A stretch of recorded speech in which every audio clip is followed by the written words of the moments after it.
శ్రీమాత్రే నమః 2025 పోలీ పాడ్యమి ఏ రోజున వచ్చింది? ఎన్ని ఒత్తు దీపాలను వెలిగించి వదలాలి? 31, 32, 35 అరటి డొక్కలు లేకపోతే ఏం చేయాలి? ఈ రోజు నాన్ వెజ్ తినవచ్చా? తులసి కోట లేనివారు ఏం చేయాలి? పోలీ పాడ్యమికి ఆనవాయితీ ఉండాలా? ఈ రోజు కుదరకపోతే మరలా ఎప్పుడు వెలిగించాలి? ఇంట్లో వారు నిద్రపోతున్నప్పుడు పూజ చేయవచ్చా? పోలీ స్వర్గం లేదా పోలీ పాడ్యమి ఎలా జరుపుకోవాలి అనే అంశాలన్నీ కూడా పూర్తిగా వివరంగా ఈ వీడియోలో తెలుసుకుందాం. ముందుగా అందరూ ఈ వీడియోకి లైక్ చేసి ఓం నమఃశివాయ అని కామెంట్ చేయండి.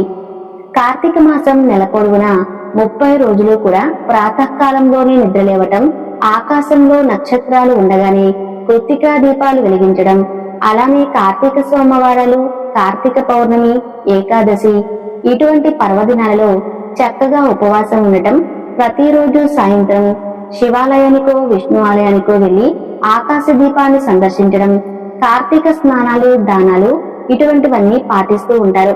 వీటన్నిటినీ ఆచరిస్తున్న స్త్రీలకు సహజంగా ఆటంకాలు వస్తాయి. ఆ 4 రోజులు చేయలేకపోయామని బాధ కలగడానికి అవకాశం ఉంటుంది. ఆ 4 రోజులు కూడా దీపాన్ని పెట్టిన పుణ్యాన్ని పొందడానికి ఏర్పాటు చేసిన ప్రక్రియ ఈ పోలీ పాడ్యమి.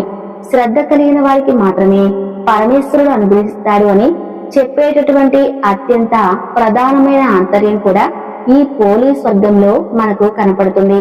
పోలీ పాడ్యమును ఎలా జరుపుకోవాలి, ఎలా జరుపుకున్నట్లయితే ఈ కార్తీక మాస పుణ్యమంతా పొందగలుగుతాము అని చెప్పుకునే అంశాలు ఏమి ఉన్నాయి అనేది ఇప్పుడు గమనించే ప్రయత్నం చేద్దాం.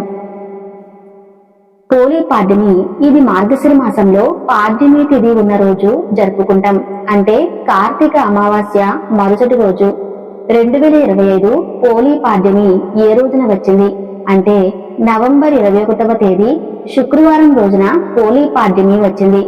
పాడ్యమి తిథి ఎప్పుడు?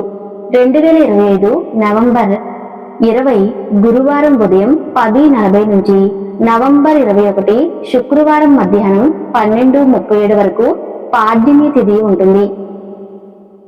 దీపాలను వదలవలసిన సమయం 2025 నవంబర్ 21 శుక్రవారం ఉదయం 6 గంటల లోపు, అంటే సూర్యోదయానికి ముందే దీపాలను వదలాలి. పోలీ పాడ్యమి పూజా విధానం ఏంటో తెలుసుకుందాం.